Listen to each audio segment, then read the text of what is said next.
Okay, we are live. This is our Knit Marketing Get Stuff Done webinar, and today we are talking to Sesamaise's founder, Cecilia Sibony. Before we dive into our dialogue with Cece, we wanted to quickly show you a video of what the current crowdfunding campaign that she's working on. That'll sort of set the stage for our dialogue. So let's watch together.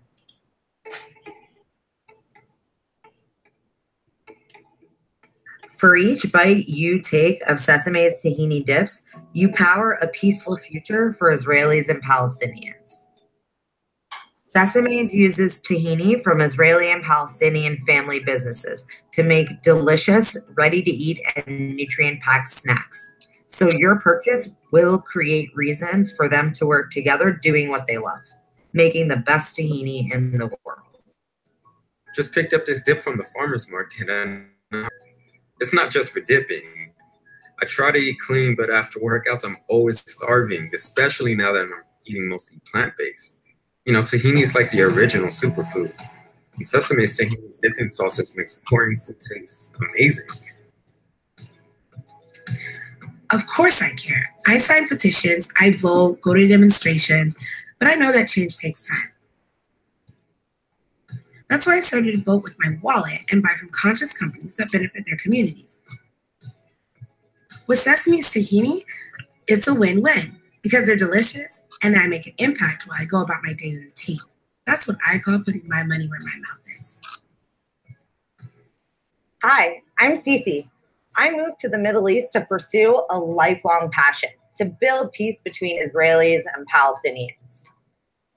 I spent 10 years working really hard with different organizations, trying to build relationships between these two communities. I met some amazing people on both sides along the way. Where we happened to make real, meaningful connections happened to be over food. So I thought, what if business could get Israeli and Palestinian families to the table and their shared love of tahini could keep them there?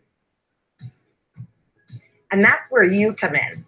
The money you contribute will finance our first run at a manufacturer, spread the love of tahini, and give us the opportunity to bring Israeli and Palestinian families to the table to build a peaceful future together.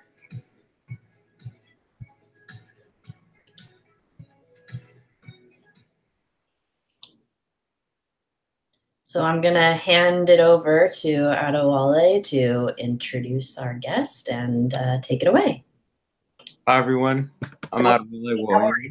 I wanted to work in food because Sorry. Go ahead. Go ahead, Cece.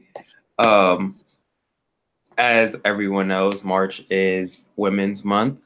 So this month we're highlighting female founders. So Cece, I want you to introduce yourself and also just kind of give us a brief overview of, you know, the inception or the genesis of your idea, as well as kind of the stages that you went through of, you know, it going from an idea to you becoming a founder of your very own business. Inception or the genesis of your idea.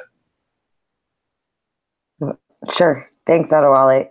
You guys hear me okay? Yep. Okay. So I am a facilitator, a social entrepreneur, an innovator, and a peace activist. I started sort of my career in peace building a really long time ago, but was really inspired by sort of a story that I tell from when I was 4 years old, witnessing on TV with my family the violence of the first Intifada between Israelis and Palestinians. And I just, as a child, couldn't understand from like a very basic, simple, naive level, like why people fight when peace makes you happy. And that's sort of very simple question that I asked my father while we were watching this footage has sort of informed where I've been and gone since. So I eventually studied peace and conflict studies and Middle Eastern studies. And then I moved to the Middle East, all different parts of the Middle East, trying to figure out how we can bridge divides between communities that seem at odds or seem in conflict. So I did that in the Muslim Middle East, where I was studying Jewish communities and their relationships with their Muslim neighbors. And then I moved to Israel to pursue that work, specifically between Israelis and Palestinians, that work that I had been very passionate about from a young age, on the ground.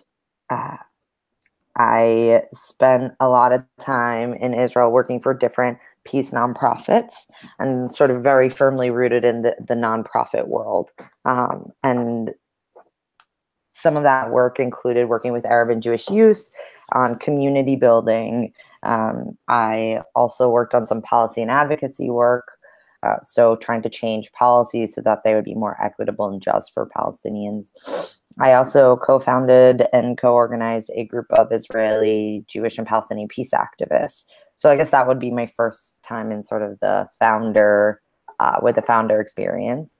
And through all of those amazing experiences and opportunities, as I mentioned in the video, I met amazing people along the way, but I also saw the challenges facing nonprofits and peace building work in general. And I went to grad school to sort of answer this question of how can we make this work more effective, essentially. I mean, I don't think anyone would argue that we're closer to peace now than we were like 30 years ago. So that sort of was the building blocks of founding the company, was trying to answer this question. And the answer seemed to lie for me in social entrepreneurship, conflict resolution, and organizing practice, and sort of the layering of those three different disciplines into a framework where we were bringing people to this kind of programming that didn't necessarily have other incentives or reasons to be there. So we think of it as like changing hearts and minds. So bringing people who don't already believe in peace, and then to be able to do that at scale. And that was sort of where business came in.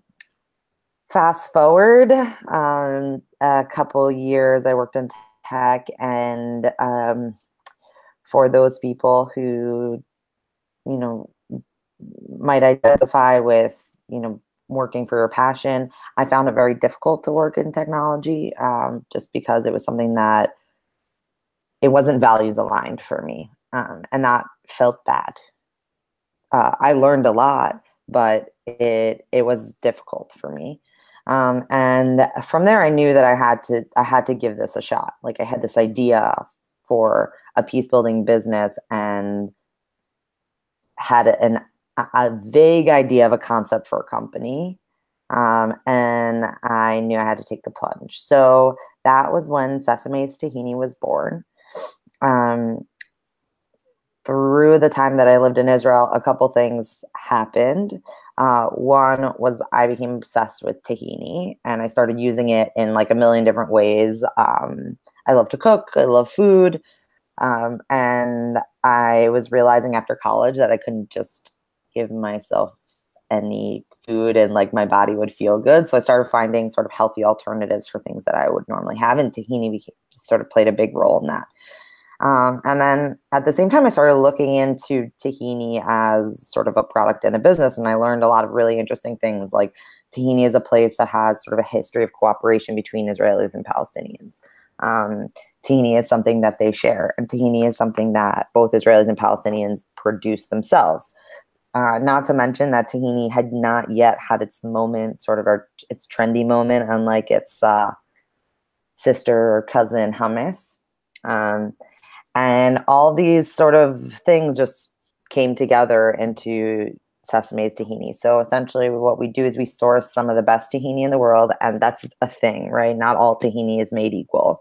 And we find some of the best tahini that you can find made by small family businesses in Israel and Palestine. And we are helping them build access to market through our line of tahini snacks. So mostly dips, but also fudge, power bars. We made bread, cookies, all kinds of things.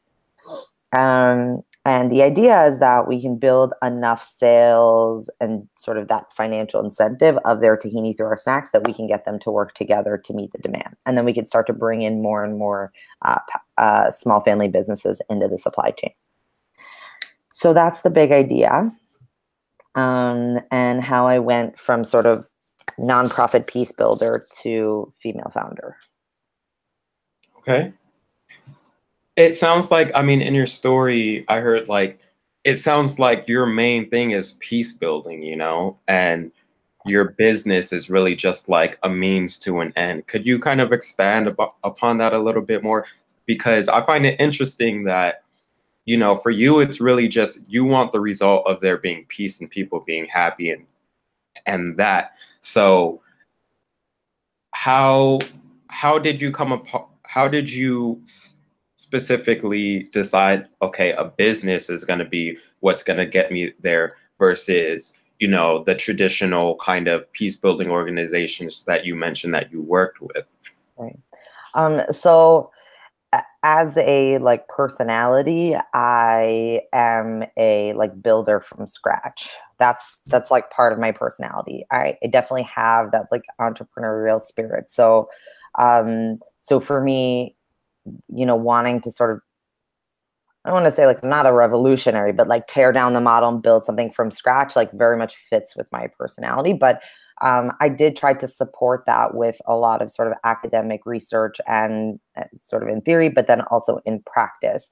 My thesis, like a 100-page master's thesis, was on the challenges that the nonprofit model specifically faces and how business practices can sort of overcome some of those challenges. I think for me, business, there's a couple things about business that really spoke to me that sort of led me to that direction. One is that it's incredibly results oriented, right? Like if you're not in the black, then you're out of business. Like it's pretty straightforward whether or not you're successful and whether or not you can grow. In the peace world, it's much more complex, right? Criteria, measurements, and definition of success are all over the map. Yeah. So, and that's why it was important for me to embed the peace building into the business. And that's something that's isn't really happening in this way that I've seen elsewhere. So that there's a very intentional, proactive peace building component, because the world of conflict resolution and the peace building NGOs has taught us sort of tried and tested ways to build relationships once you get people at the table. The problem is getting those people at the table and then getting enough people at the table. So the idea is that the business incentives can bring people to the table that would not normally volunteer to come to those kinds of programs and tables. And then the scaling of the business with the market forces would allow us to have those kinds of productive, constructive relationship buildings and interactions at a much bigger scale.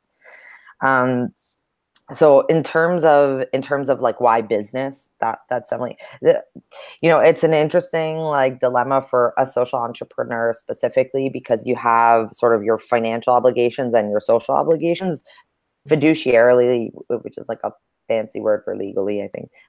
In my articles of organization, anyone who joins the company has to uphold those two objectives, the peace building one and the financial one, at the same level. But that poses a really interesting problem, because without the business being successful, there's no peace building. But the whole reason why the business exists is because of the peace building. So my approach to this is an expanding the pie one, which is basically my approach to life, is that I think that zero-sum games, meaning thinking that you have to choose one thing over another, and when you do that, one side wins and one side loses. As a facilitator and a conflict resolution expert, I believe that only happens when you're not thinking creatively. So we have done our best to really think sort of creatively and innovatively how you can do both things at the same time. Like the profit and the peace building are not mutually exclusive. Okay. I know, I mean, just due to the nature of the conflict, I'm sure you've been met with opposition or Yeah, just met with opposition and people kind of not really aligned where you are socially and what you're trying to do. So how much of that do you feel you've like, what have you learned from that? And do you feel like any of that opposition was specifically because you're a woman? So there's a couple like questions packed in there. There's definitely like people that oppose what I'm doing for political or ideological reasons. And my approach to those people is love. People, and this comes from sort of my facilitation and conflict background, people have their views on the conflict based on their own life experiences. I do my best to not judge them because I didn't have those experiences. So whenever I engage with people like that, it really becomes sort of a dialogue of curiosity and respect and saying, well, how did you get to believe something like that? And, you know, once you do that, usually they reciprocate, and then I have a chance to sort of tell my story of why maybe that's not how I feel, and how I got to be there. I don't think that like arguing and trying to persuade people is effective, honestly.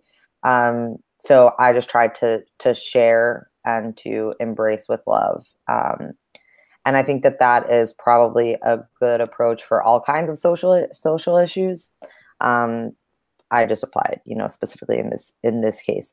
In terms of being a woman, so the Middle East is a pretty patriarchal society. I don't really think I need to say that.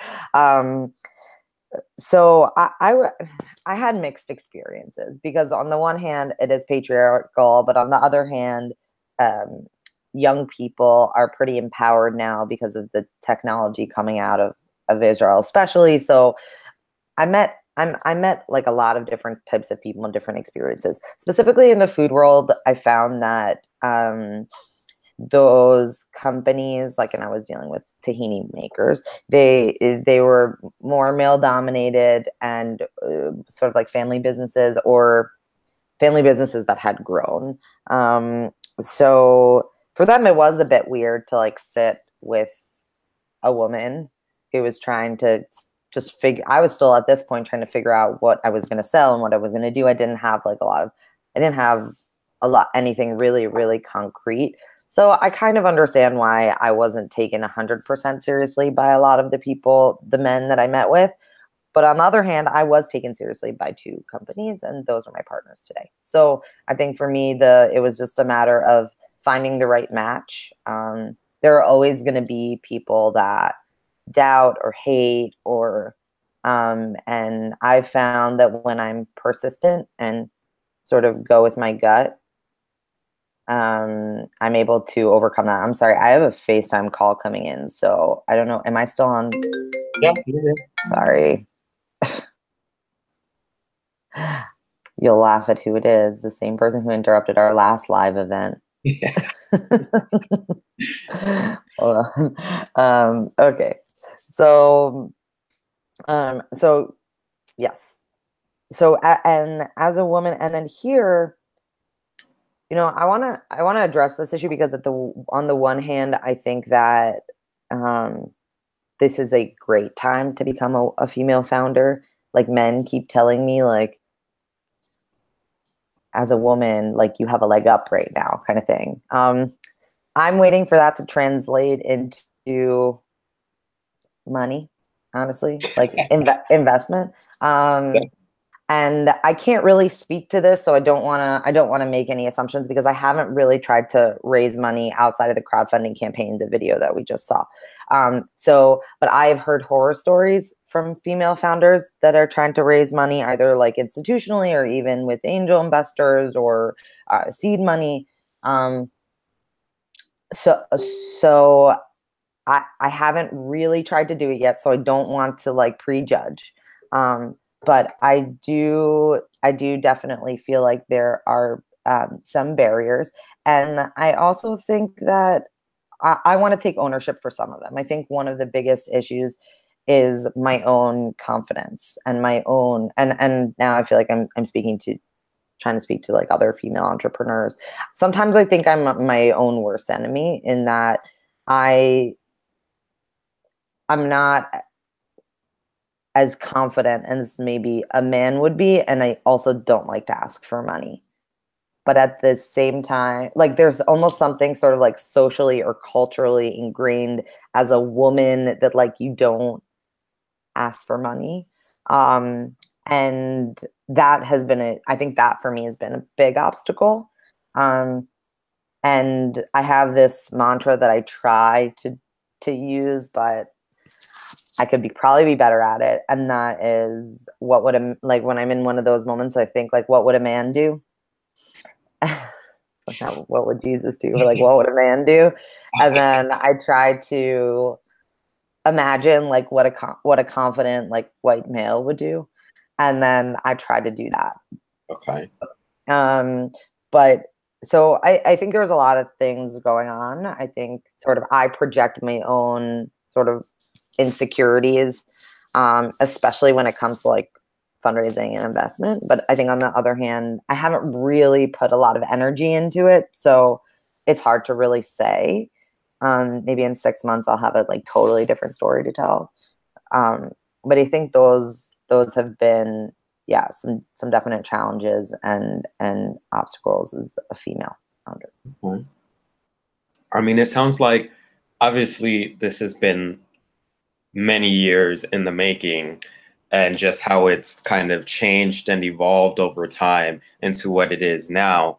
But what's one thing that you kind of like, if you can go back, like, or some piece of knowledge that you wish you had known before you started your company, or you wish you had known, oh, I wish that I knew this was going to be like this, or something like that? What's that one thing or two things?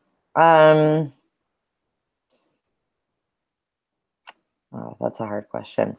I think like more institutional support from the beginning. Like when I started 2 years ago, I convinced myself that I'd be able to bootstrap it. And I had just moved back to the US. I didn't really have a great network here. I had the beginnings of networks from college and from my bachelor's degree and stuff like my master's degree and stuff like that, but didn't have like a real network here. And I think at that point, when I was still in like the ideation phase, that would have been a good time to apply for different incubators, fellowships, cohorts, grants. There's a whole field, which to be honest, I didn't even know about. I thought I was too early stage, that it was too sort of nebulous at that point. I wasn't concrete enough. And that's not true, apparently. So I think that like to find, and I think what's important about that is not even necessarily the money, but I think plugging into networks of other like-minded people, because that's what's going to help you to like make the connections and grow the way you need to. And also just the credibility of being plugged into those kinds of things. So now I'm starting to get a little bit more into this ecosystem and understand like impact investment and like all kinds of sort of social justice from a social entrepreneurship stance. And there's a ton of opportunities out there, and there are also a lot of opportunities for women. So that would be the thing. Even if you think that you have this like vague idea of what you're doing, if you can tell a decent story about why you want to do it, you might be able to use something like that to help you develop something more concrete, which is maybe something I should have done. Okay. You talked about earlier when you kind of face that, or you constantly face that, not necessarily dilemma, but that tug and war between, just straight up finances and being a business, but also the reason that the business exists in the first place of being a socially conscious company that's working towards peace. So on the business end, like food is a really hard, intimidating business. So what's some piece of advice you would give? Because we have a lot of foodies on here, I'm sure. What's a piece of advice you would give to somebody who's trying to break into the food business or who's selling something food related? biggest piece of advice would be to sort of in the nonprofit sense, you would call it like iterate. Or sorry, not nonprofit. In the tech space, you would call it like rapid iteration and prototyping and like testing.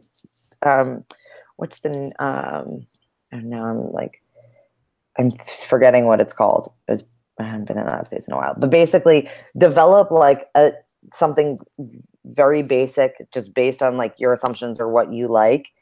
Build it, like cook it up, literally cook it up, and just get it out there. The first time that I did this, I had someone tell me that my dip was nasty. I'm not kidding. Oh. Not kidding. And that was hard.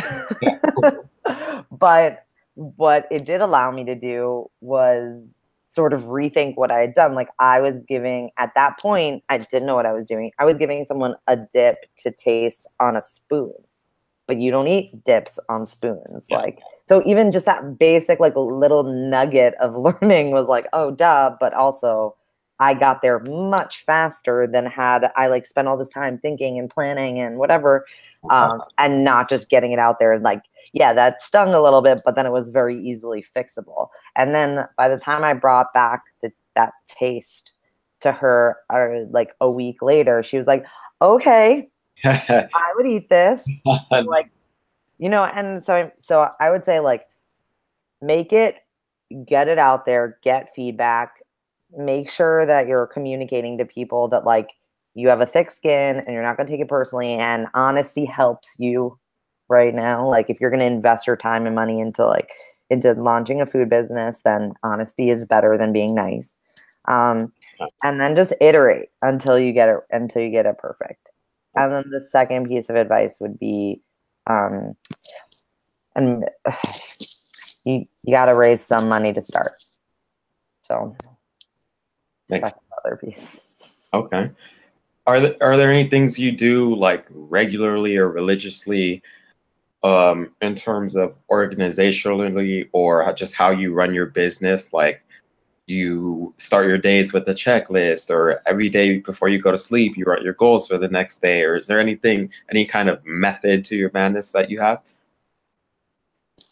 I think it's probably just madness. I am a big list person. So I have like crazy ongoing lists, just like in drafts in my email. Okay. And I keep a calendar sort of religiously with appointments and things to do. And even when I'm really busy, you know, breaking down my day of what I need to do at each hour of the day, that especially when I get really busy. That is, yeah, otherwise I'll forget, essentially. And then something else that I do find is really effective is whenever I have a meeting with somebody, I send them a follow-up pretty soon after with a summary of what we talked about and then like immediate next steps and action items. And I find that makes like the next steps much more likely to happen. Okay. That's actually a really good one. I'm going to start doing that. It works, actually. People are appreciative of it too. Yeah, because I mean, it's a lot to remember as well. Yeah. Also makes you seem a lot more organized than I am, at least. Like in terms of appearances, right? Okay. We actually have a couple of questions from some of our viewers. One question was, at least initially, I'm sure you don't have this problem now, but how do you find clients, or in your case, your customers? How do you, like initially when you were first starting, how do you find people to sell to? I did a couple things. I decided to start out in a farmer's market. So in the beginning, when I was applying for farmers markets, you realize that your customer, like in the beginning, your customer is sort of the market manager, not actually the like end consumer. And it took me a little while to find the right market to get into because all of the market managers just thought I was like another hummus company or like another dip company. So, and you know, there's a lot of those. So they didn't have like a need for it. So I had to sort of reposition myself and build out new product lines to position myself as a tahini snack company and then offer them dips, power bars, fudge, bread, cookies sometimes. Now I have like the chocolate tahini dipping spread thing. So to build out those, and that was because I had a different, that was a different customer. So the farmers market was, has been great for sort of incubating the business, figuring out what works, what doesn't work, what sells, what doesn't sell, packaging, positioning, marketing, all of that. So, and once you're in a market, they have their customers. So you're just trying to yeah. And we have built like a group or a community of regulars that come back basically every week to stock up on sesame. So that's been exciting. I also have plugged in with a lot of different like-minded organizations and networks. So shouts out to the Social Enterprise Alliance and Conscious Capitalism LA, Net Impact. So these are sort of social justice and social business oriented groups, and they've been amazingly supportive, and I can partner with them in different ways to get the word out and to make some sales and to find the first couple clients. And then same sort of with like the sort of peace world in a way. So whatever sort of like-minded network or organization you can tap into, definitely it's worth a shot. Okay. I do have a couple more questions, but I want to make sure that if our viewers have any questions that we're able to get to them and they could shoot off a couple of them. Give me 1 second here.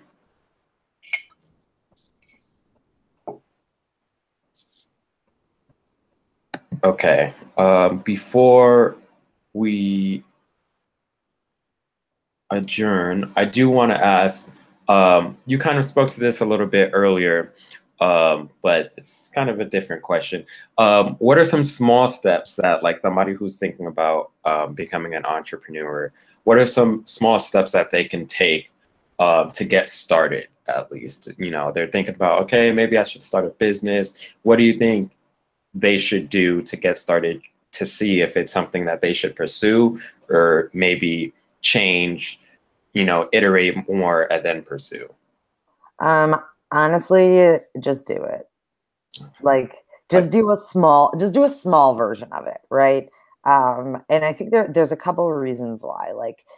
You don't have to go, we'll just use food because that's what we've been talking about today.